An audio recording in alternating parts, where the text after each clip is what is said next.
Una ako.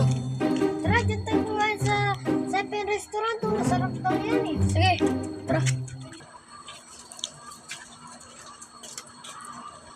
Waiter! Ano yon? May bangus kayo? Mayroon. Ano pa? Order nyo. Dalawang rice nga. Dalawang rice. Dalawa kami.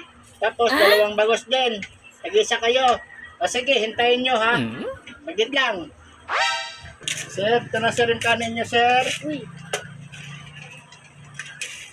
Magit lang yung ulam nyo, sir ha. Kain nyo, sir ha. Kainin nyo yan, sir. Yan ang order nyo.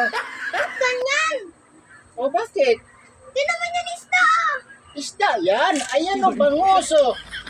Susli pa nga, masarap pa nga yung nabangus eh. Kasi nakapak na yung iba, nakaano pa. Yan, nakapak na. Ayun nyo yan. Kain na kayo, hindi. Hindi. Bahala kayo kung ayaw nyo kumain. Basta yan ang binigyan kasi. Ang sarap yan. Itong bangus dong. Ayaw nyo dong. Tikman nyo pa dong. Masarap kaya ito dong. Oh, tikman nyo dong. Oh.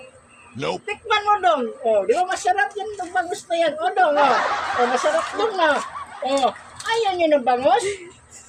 Ayaw nyo? Ayaw nyo pa rin? O sige, malis na kayo. Pitpitin nyo itong bangus nyo. Wala kayong kwenta dito mo order. Aha, nauto natin yung waiter. Kaya nga, sarap nito. Oo nga eh, nakalibre tayo. Kaya nga.